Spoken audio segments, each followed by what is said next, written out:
Hello friends, ओसोप coding के channel पर आपका हार्दिक स्वागत है। पाइथन पर एब्सोल्यूट बिगिनर सीरीज में हम बात कर रहे हैं ऑब्जेक्ट ओरिएंटेड प्रोग्रामिंग पैराडाइम की। और आज हम डिस्कस करेंगे बहुत important method and that is init method. Init method को देखोगे आप 2 बार अंडरस्कोर, मतलब पहले भी लगा हुआ है और बाद में भी लगा हुआ है। मतलब अंडरस्कोर इनिट अंडरस्कोर। ये जो डबल अंडरस्कोर वाली मेथड है पाइथन में, इनका बड़ा इंपॉर्टेंट रोल है। इन मेथड्स को हम बोलते हैं मैजिक मेथड्स, और ये पाइथन अपने इंटरनल पर्पस के लिए यूज़ करती है। अभी इनिट मेथड को अगर हम डिस्कस करेंगे तो basically this is use for defining constructor in Python. जैसे हमने रूटीन उप्स की प्रोग्रामिंग में देखते हैं कि कंस्ट्रक्टर वो फंक्शन होते हैं जो ऑटोमेटिकली कॉल होते हैं जब हम अपने ऑब्जेक्ट क्रिएट करते हैं। मतलब जैसे ही किसी ऑब्जेक्ट ओरिएंटेड प्रोग्रामिंग लैंग्वेज में अब ऑब्जेक्ट बनाते हैं, तुरंत वो अपने कंस्ट्रक्टर को कॉल करता है। और कंस्ट्रक्टर मतलब ऑब्जेक्ट बिल्डर। सही मायने में इंटरनली ऑब्जेक्ट कंस्ट्रक्टर की हेल्प से क्रिएट होता है। तो कंस्ट्रक्टर को हम एक स्पेशल मेथड मानते हैं जो कि किसी भी ऑब्जेक्ट को बिल्ड करने में यूज़ होती है, और पाइथन में ये रोल प्ले करती है init method. Clear? Init method का रोल समझ में आ रहा है? ये ऑटोमेटिक कॉल होगी जैसे ही कोई ऑब्जेक्ट क्रिएट होगा। ये इसका बड़ा इंपॉर्टेंट रोल है। वैसे ही डिस्ट्रक्टर करके एक टर्म होती है। डिस्ट्रक्टर मतलब जब ऑब्जेक्ट डिस्ट्रॉय होगा तो वो अपने डिस्ट्रक्टर को कॉल करता है। तो मतलब ऑब्जेक्ट डिस्ट्रॉय करने की प्रोसेस में डिस्ट्रक्टर का रोल होता है। लेकिन पाइथन में या जितनी मॉडर्न प्रोग्रामिंग लैंग्वेज में डिस्ट्रक्टर की भूमिका थोड़ी सीमित है। सीमित क्यों है? क्योंकि यहाँ पर हम गार्बेज कलेक्शन का यूज़ करते हैं, गार्बेज कलेक्टर करके टर्म यूज़ करते हैं। जब भी जावा में, पाइथन में, किसी लैंग्वेज में अगर आपको ऑब्जेक्ट को डिस्ट्रॉय करना है तो जैसे ही उस ऑब्जेक्ट का कोई रेफरेंस अवेलेबल नहीं होगा, लैंग्वेज तुरंत उसके ऑब्जेक्ट को डिस्ट्रॉय कर देती है। तो जब ऑब्जेक्ट डिस्ट्रॉय करने की बात होती है तो इसके लिए हम डिस्ट्रक्टर कॉल करते हैं। और पाइथन में इसके लिए हम यूज़ करते हैं डेल मेथड, DEL। वैसे डबल अंडरस्कोर लगेगा, अंडरस्कोर डेल और अंडरस्कोर। तो ये इनिट का रोल हो गया कंस्ट्रक्टर के लिए, और ये डेल मेथड का रोल हो गया डिस्ट्रक्टर के लिए। तो ये एक बड़ा इंपॉर्टेंट कॉन्सेप्ट है जो कि हमको प्रैक्टिकली भी समझना है, डिस्कस भी करना है यहाँ पर। तो पहले हम बात कर रहे हैं कंस्ट्रक्टर के लिए। तो कंस्ट्रक्टर का थॉट क्या हो गया? हम कॉल करते हैं इनिट मेथड। जैसे हमने एडिशन क्लास लिखी थी अभी, और हमने डेटा कौन सा दिया था? Set data. और हमने डेटा के लिए यूज़ की थी सेट डेटा, अगर मुझे ऑब्जेक्ट के थ्रू वैल्यू असाइन करना हो। और आप नोटिस करो, जब हमने ऑब्जेक्ट क्रिएट करा था तो हमारी अप्रोच क्या थी? हमने कॉल किया था एडिशन, और उसके बाद फिर हमने बोला था ऑब्जेक्ट वन डॉट ये सेट डेटा नाम का फंक्शन कॉल किया था। और इसके बाद फिर हमने वैल्यू सप्लाई कर दी थी यहाँ पे 20, 40। अब ये जो सेट डेटा वाला रोल है, ये अलग से कॉल करने की रिक्वायरमेंट नहीं होगी। क्या कर सकता हूँ अब मैं यहाँ पर? अब मैं ऑब्जेक्ट बनाते समय दे दूंगा एडिशन, और तुरंत ही वैल्यू भेज दी हमने 20, 40। क्लियर है? केस समझ में आ रहा है क्या कर रहे हैं हम यहाँ पर? जैसे मैं ये कॉल करूँगा, ये इंटरनली कॉल करेगा आप किसको? इनिट मेथड को। तो इनिट मेथड अगर वहाँ लिखी हुई है तो सेट डेटा वाला रोल फिनिश होकर किस में आ जाएगा? आप इनिट में। और इनिट डिफाइन करना मतलब कॉलिंग कंस्ट्रक्टर। तो यहाँ पर एडिशन क्लास ने अपना कंस्ट्रक्टर कॉल किया, एक ऑब्जेक्ट बिल्ट हुआ, एंड इमीडिएट उसको इनिशलाइज कर दी वैल्यू 20 और 40। तो जो भी इंस्टांस वेरिएबल इंस्टेंशिएट होगा, कोई भी ऑब्जेक्ट जब क्रिएट होगा तो it will have the initial values 20 and 40। ये इसका कॉन्सेप्ट है यहाँ पर। तो इसका मीनिंग क्या हो गया? अब मैं सेट डेटा लिखने के बजाय क्या लिख दूंगा? Underscore init. ये अंडरस्कोर 2 बार है, यहाँ पर ध्यान रखना है आपको। और ये स्पेशल मेथड है पाइथन की।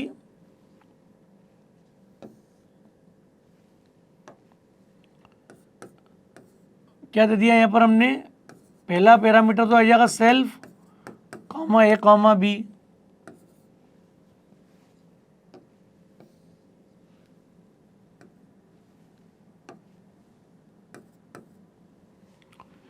क्या साइन करते हैं हम लोग? Self dot a assigns a और self dot b assigns b. इसके बाद की सारी मेथड वैसी है जिससे हमने एडिशन लिखी थी यहाँ पर।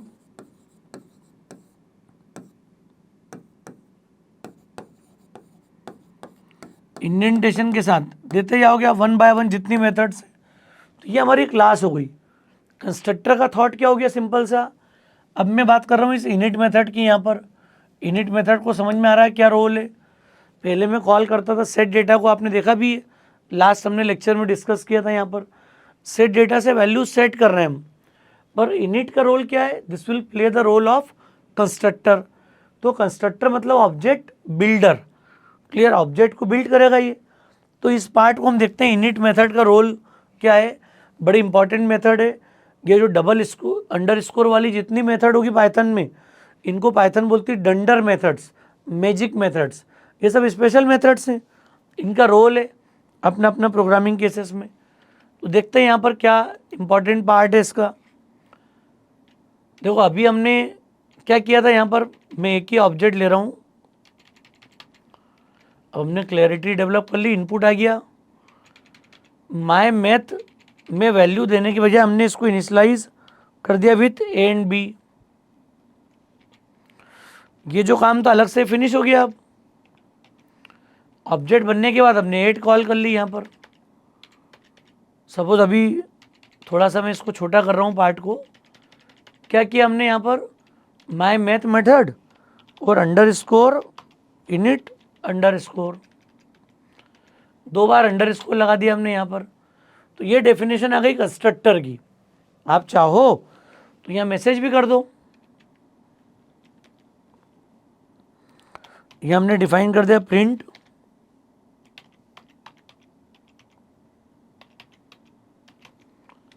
Constructor called. जैसे ही कॉल होगा क्लैरिटी आ जाएगी हमको यहाँ पर। अब रन कर लेते हैं इस प्रोग्राम को सिंपल। तो ये कंस्ट्रक्टर का बेसिक रोल है। वैल्यू दी 35 और 70। देखो इनपुट आने के बाद मैंने ऑब्जेक्ट क्रिएट करा था। यहाँ पर इनपुट पहले ले लिया, फिर मैंने जैसे ऑब्जेक्ट बनाया माय मैथ का, पहले कॉल हुआ कंस्ट्रक्टर, उसके बाद फिर मैंने कॉल की ob1 डॉट एड, फिर मेरी एड मेथड कॉल हुई और रिजल्ट एड हो गया। और हमने प्रिंट कर दिया रिटर्न करके वैल्यू को, एडिशन इज़ 105। मतलब कंस्ट्रक्टर का रोल समझ में आ गया क्या है। पाइथन में इनिट मेथड को मानते हैं कंस्ट्रक्टर, क्लियर। जितनी बार इनिट कॉल होगी ऑटोमेटिक कॉल होगी, अलग से कॉल की रिक्वायरमेंट है क्या। अब मुझे अलग से सेट डेटा करना है क्या, कहीं पर भी कोई रिक्वायरमेंट नहीं है, सिंपल रोल है इसका यहाँ पर। इसके अलावा आप देखोगे हमने एक एम्प्लॉय वाला कोड भी लिखा था, याद होगा। जैसे मैंने S1 ऑब्जेक्ट बनाया था तो कॉन्सेप्ट क्या था हमारा,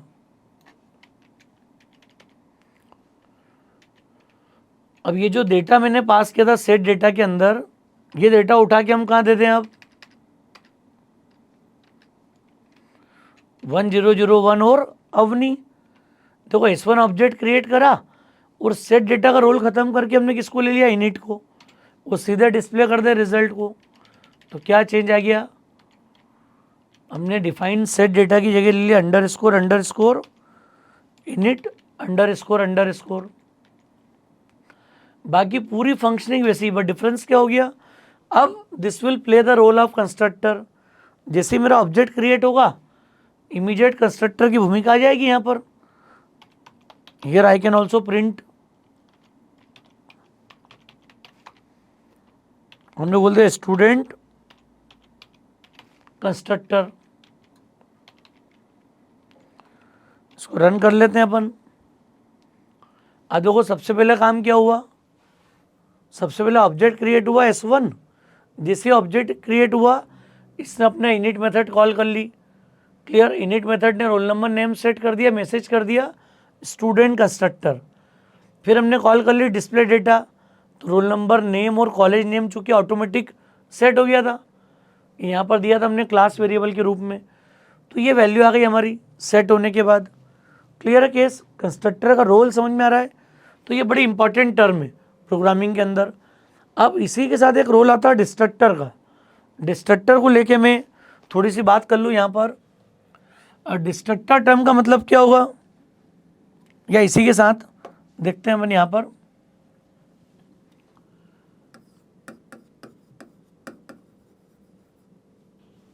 हमने डिस्ट्रक्टर को डिफाइन कर दिया।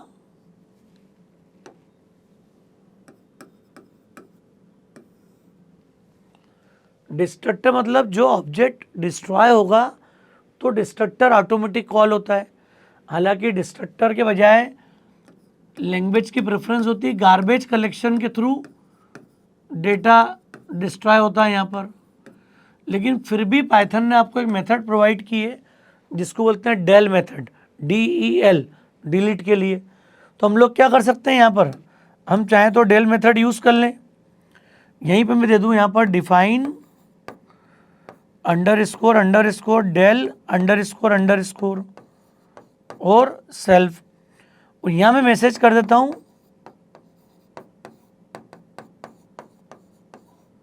डिस्ट्रक्टर, और यहाँ हमने मैसेज कर दिया कंस्ट्रक्टर। तो इनिट में लिख दिया कंस्ट्रक्टर और डेल मेथड में हमने डिफाइन कर दिया डिस्ट्रक्टर। तो या तो डिस्ट्रक्टर मेन टर्मिनेट होगा उसके बाद आएगा, और या फिर किसी फंक्शन के बाद चेक कर सकते हो आप, कॉलिंग के बाद, प्रोसेस के बाद। तो हम लोग कहीं भी जज कर सकते हैं इसको देख के। पर डिलीट का रोल क्या हो गया, this will play the role of a destructor. जब ऑब्जेक्ट डिस्ट्रॉय होगा then it will call its destructor. तो देखते हैं डिस्ट्रक्टर की भूमिका क्या होगी। यह ऑब्जेक्ट को डिस्ट्रॉय करता है, तो मैं यहीं पे डिफाइन कर दूं अब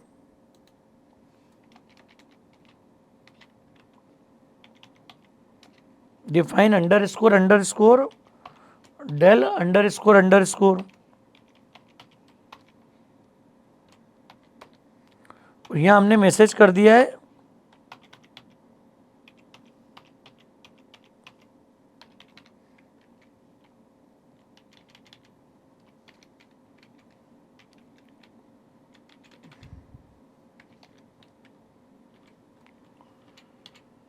अब इसका तरीका ये है कि मैं यहीं पे कॉल कर लूँ डेल S1 तो भी काम हो जाएगा। अरे डेल मेथड में कॉल कर सकता हूँ, ऑब्जेक्ट के ऊपर सीधे अप्लाई कर सकते हैं अपन।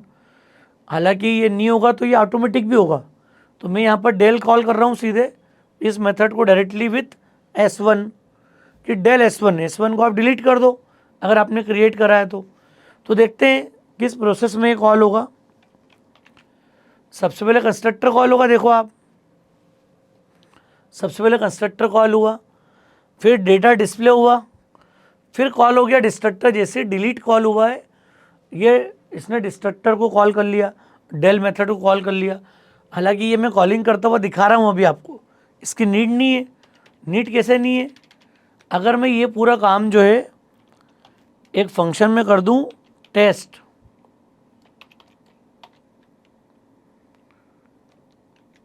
और मैंने इसको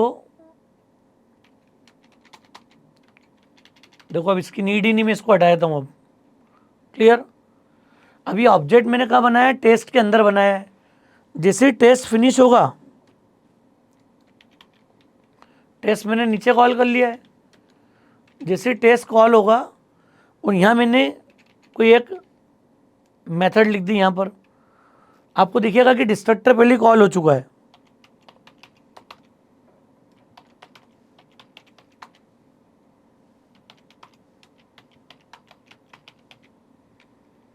जब टेस्ट फिनिश हो जाएगी ना उसके बाद दिखेगा, तो आपको दिखेगा कि टेस्ट फिनिश होने के पहले ही वो यहाँ चूंकि मैंने कॉल किया S1 को, S1 ने अपने कंस्ट्रक्टर को कॉल किया, डिस्प्ले करा डेटा।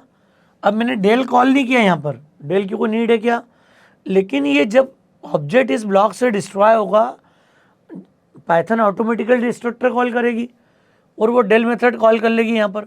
मतलब इस लाइन के पहले डेल कॉल हो जाएगा, ऑपरेट जो ऑब्जेक्ट है मेरा S1 ये डिस्ट्रॉय हो जाएगा।